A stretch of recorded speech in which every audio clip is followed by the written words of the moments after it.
My name is Right. I am the voice of reason. I speak for the Last Crusade.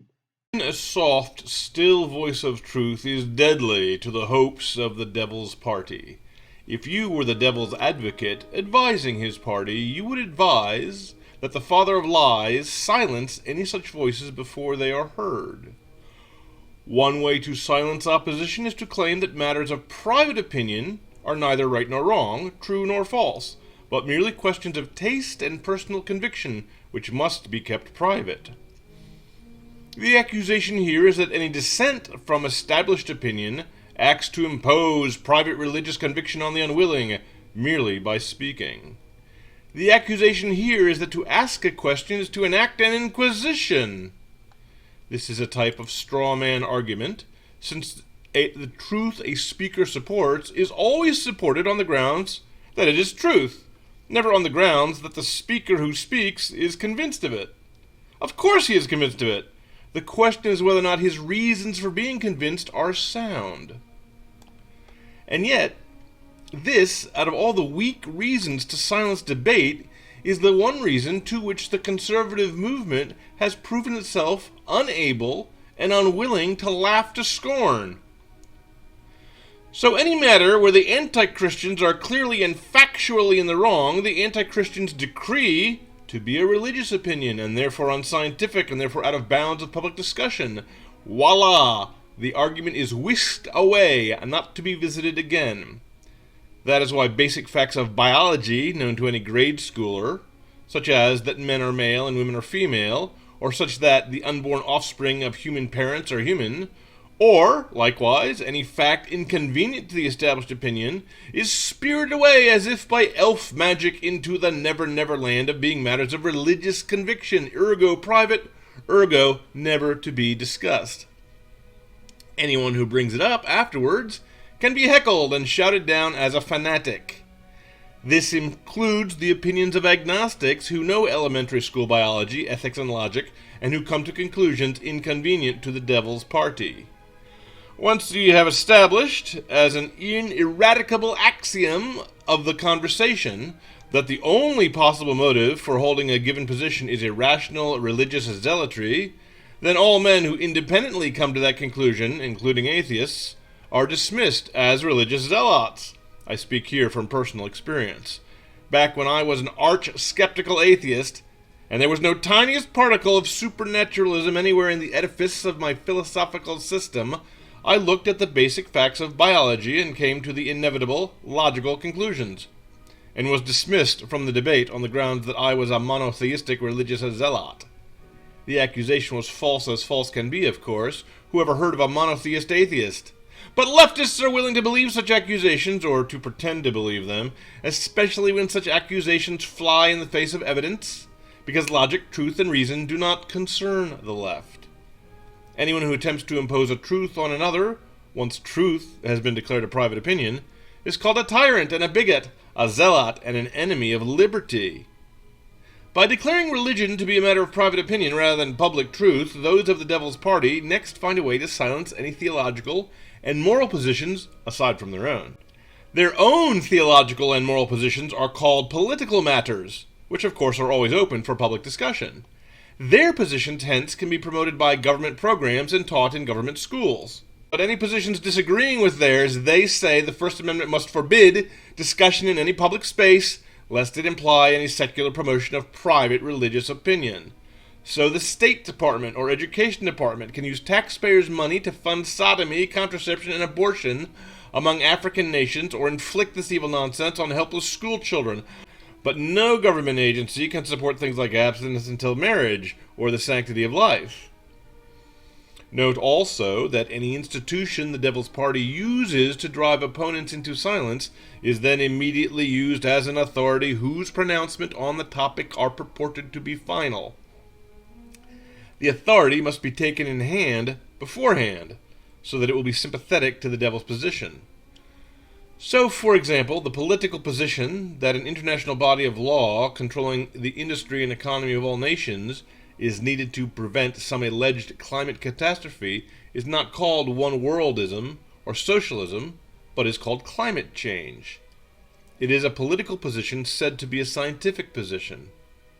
In real life, political positions concern laws and policies promoted to maintain public peace, enforce the social order, protect rights, enforce duties, promote justice, serve the common good, and to deter or fight wars. Nearly all politics is some form of threat assessment, seeing where the menaces to peace, justice, and public order rest. Scientific positions are conclusions or theories concerning matters of fact about the physical world. Scientific positions concern political positions only where some threat to peace, liberty, and public order is alleged.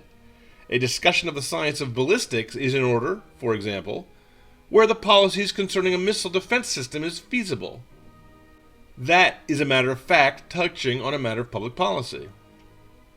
Likewise, where a danger to the public health, or even a nuisance caused by smell, smoke, particles, or pollutants from industrial activity is alleged to exist, it is a matter of fact to assess the degree of danger and the costs of the mitigations contemplated. Scientific facts are certainly in order to be open to public discussion here. But facts are kryptonite to the devil's party. Not in one or two matters are their positions contrary to fact, as one might expect if they were selecting their positions for some random reason, but in all matters, and in all aspects of all matters. It is really rather astonishing, and utterly beyond coincidence, that the left would be opposed to facts and to logical conclusions drawn from facts. This opposition of facts is openly or secretly a part of their mental architecture. Let it be called the Unreality Principle. The Unreality Principle is the principle that compels leftists to support false positions as true, not despite their falsehood, but because of their falsehood, as if to oppose reality were an act of noble rebellion against an intolerable tyranny. So in this example, a political party calling for global coercive control of industrial and economic activity is falsely and deceptively promoted as a scientific question. It's called global cooling, unless they call it global warming, unless they change the name yet again. But the scientific question is not debated as a scientific question is debated, with powerful attempts to promote neutral and objective examination of repeatable observations. It is debated as a political question by ruling that all opposition to the leftist position is out of bounds. It is said to be caused solely by paid apologists for oil companies or by crackpot climate deniers. The libel is spread that any man who, for any reason, opposes world control of industrial and economic activity is a willful ignoramus who ignores unquestionable findings of science. Of course, no honest scientist calls any scientific question unquestionable. If temperature readings for 20 years now show no evidence of the predicted global warming trend, it is directly against the scientific method to ignore the measurements and cling to the prediction. But in the same way that the left decreed the moral question of whether murdering babies in the womb is allowable to be a question of women's health, or to be a question of women's sovereignty over her own body, in order that the moral question be dismissed before ever being discussed, in just the same way do they decree a political question to be a scientific one, so that the opponents can be accused of politicizing the question, in order that the political questions raised by the opposition be dismissed before ever being discussed. This in turn requires that the authority being used to suppress dissent be dominated by fellow travelers. Now, for this tactic to work, the government must be so deeply entwined with the scientific community that the scientists themselves must be loyal in sufficient numbers, that the scientific community can become a sympathetic authority and let itself and its prestige be used as a bludgeon to silence debate. This prestige gets used up, of course. Once the public catches on to the fact that once honest members of any institution have been suborned, replaced by political hacks, or frightened into silence, the public dismisses the institution as liars. The left then moves on to find another institution to act as the sympathetic authority. If you are old enough to remember a time when people trusted the teachers in schools to teach the children facts, the fact that something had been taught in school had prestige and authority. I learned it in college would quell doubt rather than, as now, provoke laughter. Again, if you are old enough to remember a time when people trusted the newsmen on the television, the fact that something had been reported in the evening news had prestige and authority. I heard it on the evening news would quell doubt rather than, as now, provoke laughter.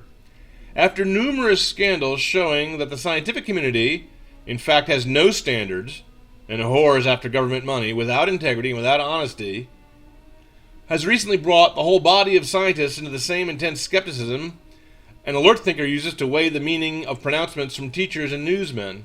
In the example given above, the attempts to shut down debate on global warming, global cooling, and an oft-repeated claim that 97% of scientists affirm that man-made global warming is real, is dangerous, and is only treatable by means of taking political control of the world, industry, and economy, is utterly and entirely false, bogus, absurd, deceptive, and foolish. The figure was generated by a partisan advocate, that is, by a rhetorician paid by one side in the argument.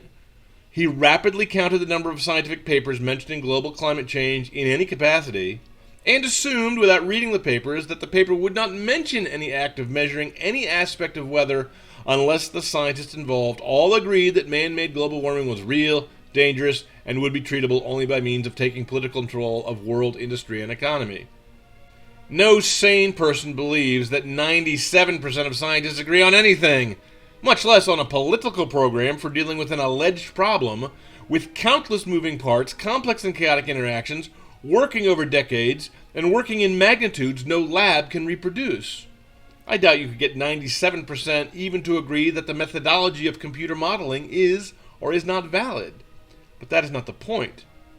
The point is to use the scientific community as a bludgeon to silence opposition to the political program of total global control of the economy. The left wants to make the argument that science deals with matters of fact and politics with matters of policy, so that science trumps politics and silences all debate. Notice the irony. Global warming is an undeniable fact of climate science, or so they allege.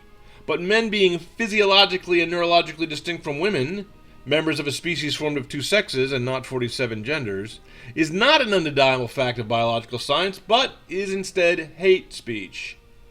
Saying a child in the womb is a child is not a biological fact, or so they allege, but an insane dogma of religious zealotry believed only and solely because religious people hate and fear women, or so they allege. One of the greatest ironies of the weakness of the leftist position is their animadversion to facts even when facts favor them. For example, a mention of the slight difference between the bell curve of IQ measurements between members of different races is always rejected as racist in order that scientific debate be shut down on the topic before it takes place. Sadly, this is a debate that could be easily, if not effortlessly, won for their side on purely scientific grounds. But the left prefers not to let the debate take place at all. Were any leftists to listen, they would hear that attempting to use the scientific method to measure entities that are non-physical, such as intelligence, and cannot be defined in physical terms, such as intelligence, is junk science.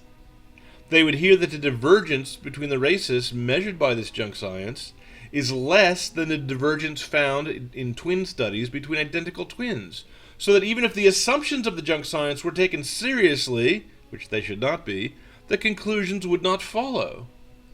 The change in scores of IQ tests over spans of time as short as 3 generations, far, far too short a time for genetic drift to be a factor in changing the characteristics of a species or subspecies, likewise shows that whatever it is IQ tests are allegedly measuring, it is not an entity studied by physical sciences such as genes.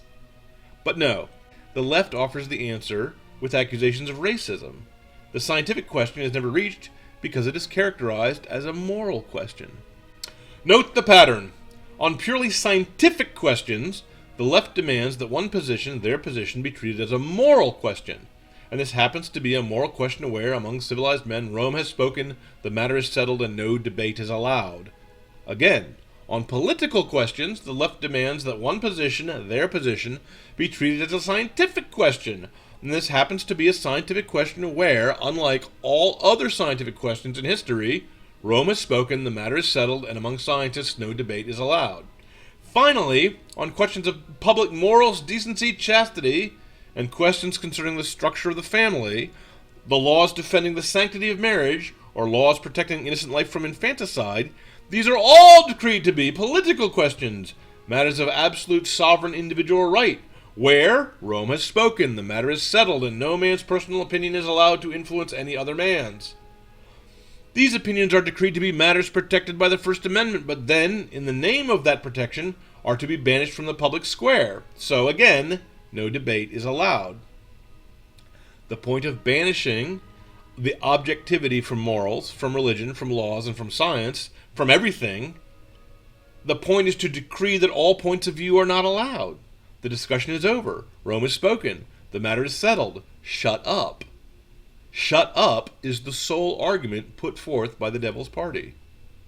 The left at one time made an attempt to construct logical arguments along political and economic lines, attempting to show that, for example, centralized control of the economy leads to the immense wealth of Venezuela, or to the immense political freedoms enjoyed by Stalinist-era East Germany. Or they would argue that goods could be consumed before they were produced, or that a minimum wage would not create unemployment, or that slavery was freedom, or that ignorance was strength, or that unilateral disarmament provoked peace. That time is past. Their attempts have been laughed to scorn. Their skill at the administration of large cities is on display in Detroit and Chicago and other murder capitals of the world. The burgeoning economic growth produced by Keynesian meddling we have had 8 years under the Obama administration is easily compared with the decades-long boom economy produced by Reagan's policies, or more recently, the 4 years under Trump compared to the first 2 years under Biden. The disaster of socialized medicine is perfectly clear to everyone, except apparently to GOP lawmakers. In the current day, all onlookers must recognize that the academy, Hollywood, the media, the courts of law, and finally the scientific community have all become corrupt. All are beholden to political correctness. It is an empire of lies. In the current day, it seems the left has run out of institutions to suborn, and so has grown increasingly desperate, wrathful, incoherent, and violent. The left has been intellectually bankrupt for my entire life. Now they are less than that. Currently, the only hope for leftist intellectual survival is to abolish all rational debate on all matters. So scientific thinking is outlawed for being immoral, political thinking is outlawed for being unscientific, and moral thinking is outlawed for being too political. And, finally, all things are claimed to be relative and subjective, merely to be the narratives which the powerful tell the weak in order to subjugate them. To abolish all rational debate, their only hope is to have objectivity itself decreed to be a viewpoint from nowhere. That is, for one and all to agree that it is objectively impossible for anyone to be objective. At that point, the snake eats its own tail and swallows itself. For the statement that says there is no truth, if it is true, is false. Unfortunately, once the argument, merely ruling all questions out of bounds, fails, since the snake has eaten itself and all reason and logic have vanished, the left is left with only one remaining tactic: to claim that speech is the same as violence, and therefore the proper way to answer the curiosity of an unconvinced skeptic is with violence. If someone does not believe your words utterly and without question, don a face mask and bash them. Answer questions with riots. Burn cities. And the police will step aside, for, as it turns out, they are also a sympathetic authority.